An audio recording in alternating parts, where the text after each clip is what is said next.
আজকাল সংবাদ মাধ্যমে সবথেকে চর্চিত বিষয় দিলীপ ঘোষকে নিয়ে। দিলীপ ঘোষ কোথায় যাবেন, কি করবেন, সেই নিয়ে সোশ্যাল মিডিয়া বলুন, সংবাদ মাধ্যম, প্রিন্ট মিডিয়া বলুন, টেলিভিশন বলুন, সর্বত্র একই একই চর্চা চলছে। এই চর্চায় দিলীপ ঘোষকে নিয়ে যে আলোচনা, তাতে বিজেপির কতটা ক্ষতি হতে পারে বা টিএমসির কতটা লাভ হতে পারে, সেই নিয়ে আজকের চর্চা। নমস্কার, আমি তুষার ভট্টাচার্য, আর আপনারা দেখছেন আমার ছোট্ট YouTube channel state speaks. State speaks আপনাদের মনের কথা বলে, আপনাদেরকে ভাবতে সাহায্য করে। স্টেট স্পিক্স সবার জন্য। আসুন বিস্তারিত আলোচনায় আসি।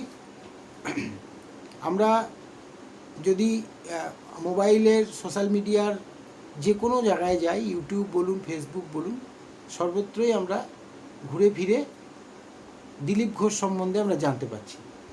কি না, দিলীপ ঘোষ একটা চমক দিতে যাচ্ছে 21শে জুলাই। সেই চমকে বিজেপির কতটা ক্ষতি হতে পারে বা টিএমসির কতটা লাভ হতে পারে, বা পক্ষান্তরে টিএমসির কতটা ক্ষতি হতে পারে, বিজেপির কতটা লাভ হতে পারে, এই নিয়ে কিন্তু জোর জল্পনা চলছে রাজনৈতিক মহলে। সাথে সাথে আপামর জনসাধারণ এটা নিয়ে উদ্গ্রীব হয়ে আছে যে অ্যাকচুয়ালি দিলীপ ঘোষ সত্যি সত্যি কী করতে যাচ্ছে। যা জানা যাচ্ছে বিশ্বস্ত সূত্রে, সেটা হচ্ছে যে দিলীপ ঘোষ 21 তারিখে একটা খড়গপুরে বা মেদিনীপুরে একটা মিছিল করবেন। দেখুন, 21শে জুলাই টিএমসির তো একটা সভা হয়, একটা যাই হোক, এটা আপনারা সবাই জানেন কী ধরনের সভা তারা করে। ডিমভাত সভা নামে সবাই পরিচিত হয়ে গেছে। আমি সেই প্রসঙ্গে যাচ্ছি না। সেদিক থেকে নজর ঘোরানোর জন্য শুভেন্দু অধিকারী, বিজেপির দলনেতা, উত্তরবঙ্গের উত্তরকন্যা শিলিগুড়িতে একটি মিছিল রেখেছেন, উত্তরকন্যা অভিযান।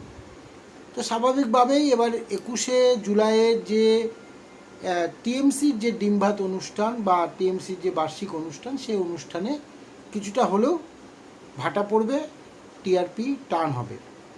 আর ইচ্ছাকৃতভাবেই বিজেপি এই পাল্টা একটা অভিযান রেখেছেন, উত্তরকন্যা অভিযান, যে শক্তি প্রদর্শন। তোমরা 21শে জুলাই ওখানে করলেও আমরা 21শে জুলাই অভিযান করব, উত্তরকন্যা অভিযান আমরা দেখব। শুভেন্দুবাবু দেখাতে চাইছেন যে শক্তিটা তাদেরও কম নেই। হতেই পারে, রাজনীতিতে এসব চলেই, আমরা সবাই সেটা জানি।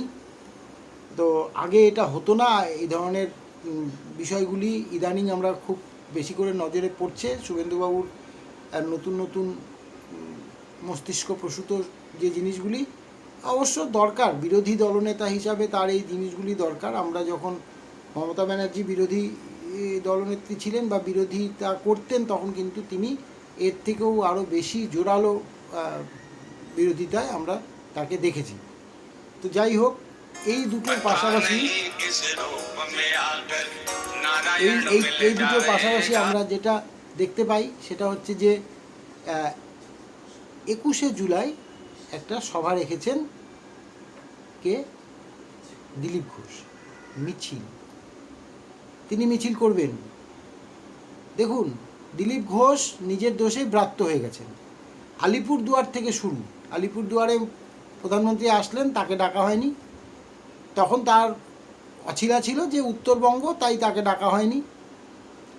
তারপরেও অমিত শাহ আসলেন দক্ষিণবঙ্গে, সেখানেও ডাকা হয়নি। এবং এখন তো আর দল তাকে ব্রাত্যই করে দিয়েছে। এবার তিনি এমন একটা অবস্থায় আছেন, না ঘরকা না ঘাটকা হয়ে গেছে। যদিও শ্রমিক ভট্টাচার্য মহাশয় বলেছেন যে যায় তো যায় কাহা। তো দিলীপ ঘোষ সম্ভবত টিএমসিতে যাবে না, যেটা তিনি হয়তো যাবেন না, কিন্তু দল তাকে না ঘরকা না ঘাটকা করে রেখে দিয়েছে, তাকে কিন্তু সেই জায়গায় সেই অবস্থান কিন্তু নেই, ব্রাত্য করে দিয়েছে। এবার এই জায়গাটায় কি দিদিমণি দিলীপ ঘোষকে দিয়ে নতুন কোনো খেলা খেলতে চাইছেন, যেটাতে বিজেপির ক্ষতি হয়ে যেতে পারে? দেখুন, কে কি বলছে আমি জানি না, তবে ভিতরের যে খবর তাতে কিন্তু দিলীপ ঘোষের এই সভা, একটা সাধারণ ছোট মিছিল করতে গেলে পুলিশকে কতবার তেল মারতে হয়, কত রকম চিঠি চাপাটি করতে হয়, একে ধরতে হয় তাকে ধরতে হয়, তারপরে বিজেপি তার একটা সভা বা মিছিল করতে পারে। কিন্তু সেখানে দিলীপ ঘোষকে বিনা কোনো কিছু করেই পারমিশন দিয়ে দেওয়া মিছিলের, একটু আশ্চর্য লাগছে নাকি? তো সেই জায়গাগুলি কিন্তু ভাবতে হবে। আর এতে দিলীপ ঘোষকে দলের মধ্যে রেখে টিএমসি আগের বারে যেমন 2021-এ হয়েছিল, বেনো জল ঢুকিয়ে দিয়েছিল, তাদের দিলীপ ঘোষের নামও কিন্তু জড়িয়েছিল, যে সেই সময় কিন্তু দিলীপ ঘোষেরও সাহায্য হয়েছিল, শুধু কৈলাসবর্গী বিজয়বর্গী না, দিলীপ ঘোষের নামও এসেছিল সামনে, যে এই যে 21-এর ইলেকশানে যে টিএমসি থেকে যে স্রোত এসেছিল তাতে কিন্তু তারও সায় ছিল। সুতরাং দিলীপ ঘোষ কী জিনিস সেটা বাংলার মানুষ যেমন জানেন, দিলীপ ঘোষ কী জিনিস সেটা বিজেপির অভ্যন্তরীণ এবং কেন্দ্রীয় কমিটিও কিন্তু জেনে গেছে। দেখুন, এখন কোনো সভাতেই তাকে আর ডাকা হচ্ছে না, প্রায় বাধ্য নিজের থেকেই নিজে যা যা করার চেষ্টা করছেন। 10 জনকে নিয়ে সভা, 10 জন যেখানে হচ্ছেন সেখানে 10 জনকে নিয়ে সভা করছেন, হাতে ডুগডুগি নিয়ে ঘুরে বেড়াচ্ছেন। দেখুন, রাজনীতিতে সবই সম্ভব। আমি রাজনীতির ঊর্ধ্বে উঠে যে কথাগুলি বলার চেষ্টা করছি, দিলীপ ঘোষ নিজের পায়ে কিন্তু নিজে কুড়ুলটি মেরে দিয়েছেন। হয়তো বলবেন যে রথ বলছি, ওই জগন্নাথ ধাম, সেই জগন্নাথ ধামের অনুষ্ঠানে হাজির থাকাটা মানবিক দিক থেকে বিচার করলে সঠিক ছিল, কিন্তু ধর্মীয় বা রাজনৈতিক দিক থেকে বিচার করলে একটা যা গোটা সম্পূর্ণ দল তার বিরোধিতা করছিল, সেখানে তার যাওয়াটা মোটেই সমীচীন হয়নি এবং সেটাকে কেউ ভালো চোখে দেখেনি বলেই তাকে কিন্তু আজকে ব্রাত্য হতে হয়েছে। এরপরেও তিনি মুখ্যমন্ত্রীর সঙ্গে বিভিন্ন জায়গায় বসেছেন, গল্প করেছেন, সেটা চলতেই পারে, পার্সন টু পার্সন হতেই পারে, কিন্তু রাজনীতি নিয়ে তিনি কথা বলতে গেলে এই জায়গাটায় বলবো যে দিলীপ ঘোষের মতো একজন পরিপক্ক মানুষ, তার কাছ থেকে কিন্তু বিজেপি দল অন্তত এটা আশা করেনি। তো যার ফলে আজকে তিনি ব্রাত্য। এই ব্রাত্যটা তার যে মানে ফুটেজ, এটা কিন্তু টিএমসি নেওয়ার চেষ্টা করছে, এবং টিএমসি নেওয়ার চেষ্টা করছে এই কারণেই যে যদি 21শে জুলাই এই যে মানে টিআরপি কিন্তু শুভেন্দু অধিকারী কেড়ে নিচ্ছে, এটা শিওর। কারণ শুভেন্দু অধিকারী 21শে জুলাই যে উত্তরকন্যা অভিযানটা করবে তাতে কিন্তু প্রচুর লোক হবে, এটা একদম একদম মানে ধরা বাঁধা কথা, এটার মধ্যে কোনো ভুল নেই। কারণ হাওয়া কিন্তু আস্তে আস্তে ঘুরতে শুরু করে দিয়েছে, এবং এই ঘোরার পেছনে যে শুভেন্দুবাবুর অবদান আছে সেটা কিন্তু আরও জোরালো হবে এই 21 তারিখে। সেক্ষেত্রে টিএমসির যে ডিমভাত অনুষ্ঠান, যে বার্ষিক অনুষ্ঠান শহীদ দিবস পালন, সেটা কিন্তু অনেকটাই টিআরপি কমে যাবে। সেক্ষেত্রে টিএমসি কি এটা করাচ্ছে যে দিলীপ ঘোষকে দিয়ে একটা মিছিল করিয়ে সেখানে কিছুটা ফোকাস করা, তাতে বিজেপির গ্রাউন্ড লেভেলে লস হবে? আমার তো মনে হয় এটা একটা সম্ভাবনা আছে। কারণ অনেকেই বলছেন যে দিলীপ ঘোষের এখন টিএমসিতে যাওয়া শুধু সময়ের অপেক্ষা, কিন্তু দিলীপ ঘোষ আমার মনে হয় এই মুহূর্তে যাবে না। আর না ঘরকা না ঘাটকা হয়ে গেছে, তাকে কিন্তু দল থেকে বাদও দেওয়া হচ্ছে না, যে বাদ দিলে তিনি বলবেন আমি তো রাজনৈতিকভাবে শহীদ হয়ে গেলাম, এবং তারপরে তিনি গিয়ে টিএমসিতে যোগদান করলেও করতে পারেন, কিন্তু সেই জায়গাটায় কিন্তু দল তাকে করছে না, কেন্দ্রীয় কমিটি কখনোই তাকে দল থেকে বহিষ্কার করছে না, তাকে দলে রেখে দেওয়া হয়েছে। হ্যাঁ, তুমি সাধারণ কর্মী হিসাবে কাজ করো। তবে আমার মনে হয় যদি দিলীপ ঘোষ, এখনও সময় আছে, দিলীপ ঘোষ যদি বঙ্গ বিজেপিতে তার অবদানের কথা মানুষ এখনও কিছুটা হলেও মাথায় রেখেছে। একটা সময় তো ছিল তিনি ওই সময় 2019-এর লোকসভার ভোটে কিন্তু 18টি সিট এনে দিয়েছিল। তো সেই জায়গাটায় দাঁড়িয়ে আমরা দিলীপ ঘোষের অবদানকে অতটা তুচ্ছ তাচ্ছিল্য করে দেখছি না, কিন্তু ষাটূর্ধ্ব বয়সের লোক, ওই বলে না যে 60 বছরের পরে মানুষের ভীমরতি হয়, তো সেক্ষেত্রে জানি না কী অর্থে কী, কিন্তু তিনি তো পোড় খাওয়া রাজনীতিবিদ এবং আরএসএস করা লোক, সংঘ পরিবার থেকে উঠে আসা একজন ব্যক্তি।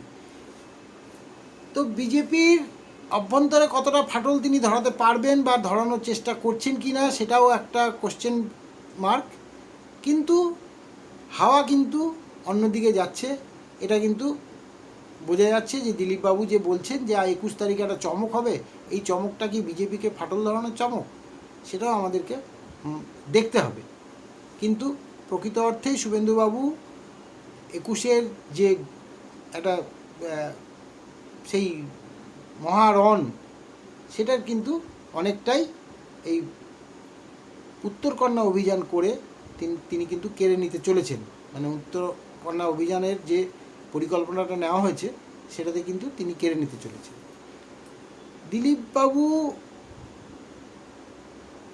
জানি না, এটা ভিতরের মানে থেকে যতটুকু জানা যাচ্ছে, দিলীপবাবু কিন্তু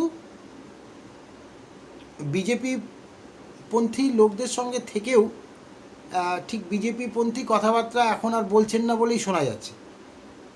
এটা কেন তিনি বলতে পারবেন ভালো, তবে দিলীপবাবুর শুভ বুদ্ধি উদয় হোক এটুকুই আশা করব। 21 তারিখের দিকে আমরা তাকিয়ে থাকব। 21 তারিখে যে 3টে জায়গায় আমাদের নজর থাকবে, একটা কলকাতা, একটা শিলিগুড়ি উত্তরকন্যা অভিযান, আর একটা খড়গপুর বা মেদিনীপুর। একটা দিলীপ ঘোষের, একটা মমতা ব্যানার্জি অভিষেক বন্দ্যোপাধ্যায়, একটা শুভেন্দু অধিকারী। বকলমে বিজেপির দুটো হচ্ছে, একটা ওইখানে হচ্ছে দিলীপ ঘোষ দ্বারা, একটা এখানে। কিন্তু দিলীপ ঘোষেরটা কিন্তু বিজেপি বঙ্গ বিজেপির ক্ষেত্রে যদি সেই মিছিলটা যদি করা হয় তাহলে সেটা বঙ্গ বিজেপির ক্ষেত্রে কিন্তু মানে ক্ষতিকারক হওয়ার সম্ভাবনাটাই বেশি। আর এটাতে বঙ্গ বিজেপি কতটা দিলীপবাবুকে সাপোর্ট করবে বা তাদের সম্মতি নিয়ে, বঙ্গ বিজেপির সম্মতি নিয়ে দিলীপবাবু এটা করছেন কি না সেটাও কিন্তু একটা প্রশ্নের বিষয়। যদি করতে যান সেই ব্যাপারে কি তিনি সাপোর্ট পাবেন বঙ্গ বিজেপি? আমার তো মনে হয় না। আপনারা কি বলেন মতামতে জানাবেন। তবে 21 তারিখে দিলীপবাবুর, মমতা ব্যানার্জি, অভিষেক ব্যানার্জি এবং শুভেন্দু অধিকারীর যে ট্রায়ো, এই ট্রায়োতে আমরা সবাই দেখব, বাংলার লোক দেখবে, আর উপভোগ করব আমরা আগামী দিনে। তবে হাওয়া ধীরে ধীরে কিন্তু ঘুরতে শুরু করে দিয়েছে।